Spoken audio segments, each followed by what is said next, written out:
The laughter started before Nadia Carver even finished the sentence. She was standing in the middle of what had once been a commercial lot on the east side of Millbrook, snow dusting the cracked asphalt. A burned-out car, rusting in front of a garage that looked like it had given up on itself. Sometime around 2009, the corrugated roof was half-eaten by rust. The garage door hung open at a defeated angle. The chain-link fence along the perimeter had folded in two places, as though even the fence had lost interest.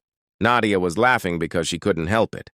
She held the signed deed in her black-gloved hand, looked at the man standing across from her holding a single key, and said, "You actually paid real money for this dump?" Behind her, her two associates, Marcus Elroy, her VP of Acquisitions, and Britt Halloway, her property counsel, were smiling with the particular expression of people who find someone else's misfortune instructive. The man holding the key was named Cole Danner. He was 34 years old. He wore a jacket that had seen better decades, a 3-day beard, and the expression of a person who had heard worse things said about him, and found that they didn't land the way people hoped. He looked at Nadia, looked at the key in his hand, looked at the garage behind her, and said nothing for a moment. Then, "What did you pay for it originally?" Nadia tilted her head, still smiling. "We acquired the whole block in 2019 for development.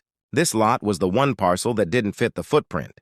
Couldn't build on it, couldn't sell it, couldn't get anyone to demo it without an environmental review. It's been sitting on our books as a liability for 4 years. So you sold it to me for $1,000, Cole said. "We sold it to you for $1,000, she confirmed, because you were the only person who made an offer, and frankly, we were impressed by the audacity."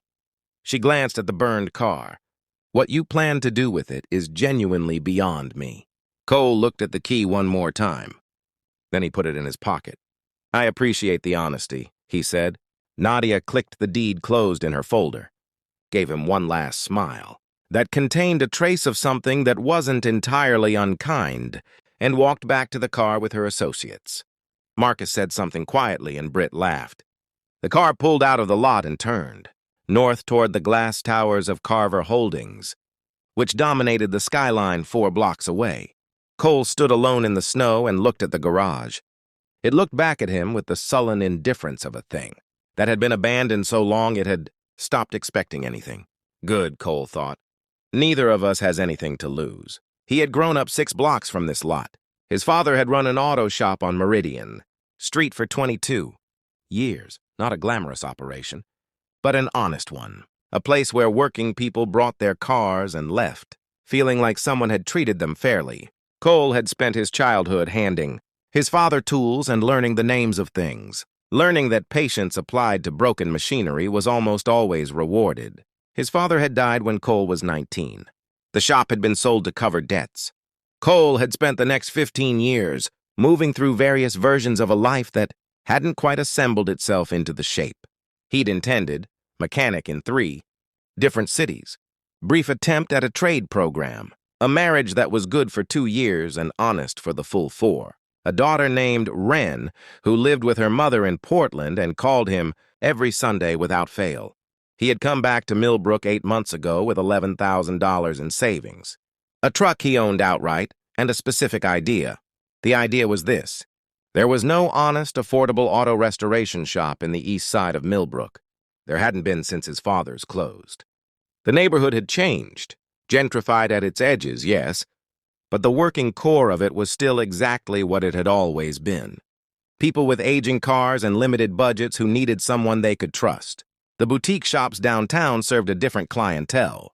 The dealership service centers were designed to make people feel stupid and overcharged. The gap his father had once filled was still there, still open, still waiting. Cole had spent 3 months looking for a space he could afford. He'd found nothing. Commercial rents in Millbrook had tripled. Every available property came with a landlord, and every landlord came with terms that would have consumed any margin he might generate for the first 2 years. Then he'd found the lot on Carver Holdings, liability ledger through a public property. Disclosure filing identified it as technically available under the city's distressed asset resolution program and made his offer, $1,000. It had taken them 6 weeks to say yes. mostly because no one at Carver Holdings could believe the offer was serious. He spent the first month doing demolition and cleaning alone. The burned car came out in pieces over 4 days. He hauled 12 loads of debris to the recycling yard in his truck. He pressure washed the concrete floor of the garage until it was clean enough to eat off, which was not a figure of speech. He tested the hypothesis with his lunch one Tuesday and confirmed it. He replaced the collapsed section of chain link fence with salvaged panels he found at a demolition yard in the next county for $40. He repaired the garage door himself. The overhead mechanism was seized, not broken, and 3 hours of patient attention, with a pry bar and a can of penetrating oil, resolved it completely. The roof was the expensive part. He hired 2 brothers named Felipe and Ramon, who had been doing roofing work in the neighborhood for 11 years. They replaced the corrugated panels over a weekend for $800 in materials and $500 in labor, which was the most money Cole had spent in a single transaction since buying the property. By the end of month 1, the garage was structurally sound, weatherproof, and clean. He had spent $2,200. He had $400 left. He got his first job through a woman named Gloria Santana, who lived 2 streets over and whose 2008 Honda Civic had a brake problem. She'd been nursing for 7 months, because every shop she'd called had quoted her between $600 and $900. Cole looked at the car for 10 minutes and told her it was the rear calipers, and that the parts would run her $140 and the labor would run her $60, and that he'd have it done by Thursday. She looked at him for a long time. "Why so cheap?" she said. "Because that's what it costs," he said. "Parts plus time. I don't charge for the building." She left the car. Thursday, she picked it up. He had done the calipers, noticed a deteriorating CV boot on the front left, replaced it without charging her, because it was a 30-minute job and the part was $12, and written her a note on a piece of paper explaining what he'd done and what to watch for over the next year. Gloria Santana told 4 people that week. 3 of them brought him cars. By the end of month 2, he had 17 jobs completed and a small but specific reputation. By month 3, he had a waiting list. By month 4, he had hired his first employee, a 22-year-old named Dez, who had dropped out of a 2-year trade program because he couldn't afford the 2nd year.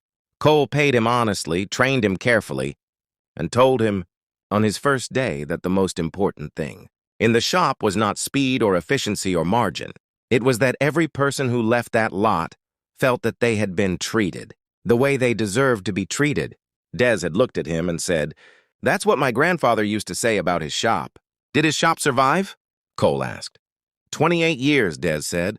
"Good model," Cole said, and handed him a set of keys. Month 5 brought the video. A local journalist named Priya Rao had been doing a series on East Side, small businesses for an independent outlet. She came in on a Tuesday to get her oil changed and ended up staying for 3 hours. The piece she wrote was not sentimental. Priya did not do sentimental, but it was accurate. And accuracy in this case happened to be more compelling than sentiment. She described the shop's prices. She described Cole's method. She described the note he left in every car explaining what had been done and why. She described the woman who had come in crying because she'd been told by a dealership service center that her transmission needed full replacement, and Cole had found a single failed solenoid, replaced it for $60 in parts, and sent her home in a car that ran perfectly. The piece was shared 41,000 times in the first week. Cole's phone stopped being useful as a phone for approximately 10 days. By the end of month 6, the garage had been expanded. He had purchased the narrow adjacent lot, also a Carver Holdings liability, also distressed, also available through the city program for $2,000. He had poured a new concrete pad, erected a prefabricated bay structure, and now had 4 working bays where he had started with 2. He had 4 employees. He had a parts supplier relationship with a regional distributor who gave him contractor pricing. He had a 3-month waiting list for restoration work, not just repairs, but full restorations, because word had spread that Cole Danner could take something ruined and return it to something whole, and that this was, in his hands, not merely a mechanical skill, but a specific and transferable philosophy. His monthly revenue in month 6 was $31,000. His overhead was $9,000. His net was $22,000 in a single month, in a garage he had purchased for $1,000, on a lot that a real estate company worth $400 million had been unable to do anything useful with for 4 years. He had not taken a shortcut. He had not taken a loan. He had not taken a partner. He had simply done the work day after day, with the particular patience of a person who understood that the gap between a broken thing and a working thing was almost always smaller than it appeared, and that the distance could be covered by anyone willing to give it their complete and unhurried attention. Nadia Carver saw the article in month 5. She read it twice. She pulled up the property transaction record herself, confirmed the number, $1,000. She sat at her desk for a long time. Then she called Marcus Elroy into her office. "The Danner property on Kellner Street," she said. "What's the assessed value of the adjacent lots?" Marcus checked his screen. "The whole block east of the garage?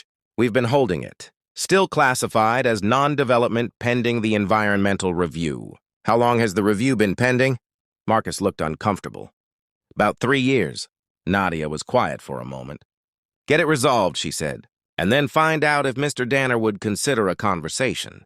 Cole received the call on a Thursday morning while he was under a 1994 Land Cruiser that a retired teacher named Howard had brought in for a full mechanical restoration. He listened. He asked 2 questions. He said he would think about it. He did not call back for 4 days. When he did, he said, "I'll meet with her. But I'm not selling the garage." "She's not asking you to sell it," the assistant said. "Then what is she asking?" "She'd like to discuss the adjacent block, and she'd like to understand how you did what you did." Cole was quiet for a moment. "I didn't do anything complicated," he said. Apparently, the assistant said, "That's what she'd like to understand." They met on a Tuesday, not at the Carver Holdings Tower.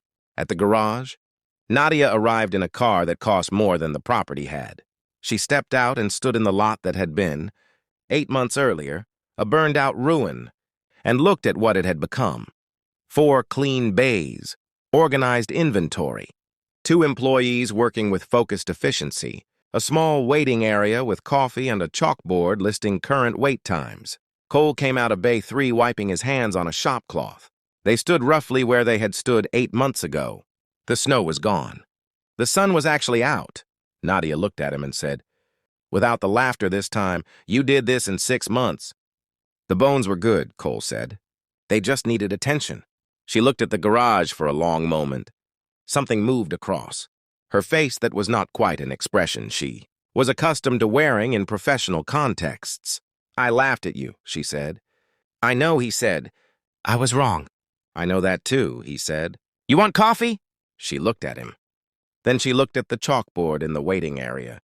Then she said yes. They sat in the waiting area with 2 cups of coffee and talked for an hour and 40 minutes. She told him about the adjacent block and what it could become with the right approach and the right operator. He told her what he had learned about what the neighborhood actually needed versus what developers assumed it needed. She listened in the particular way of a person who is not performing listening but actually doing it, and who is finding the experience unexpectedly instructive. By the end of the conversation, nothing had been signed, but something had been agreed to in the more durable way that agreements sometimes happen, not in the language of contracts, but in the language of 2 people who have understood each other accurately. Cole walked her to her car. "One question," Nadia said. "Go ahead."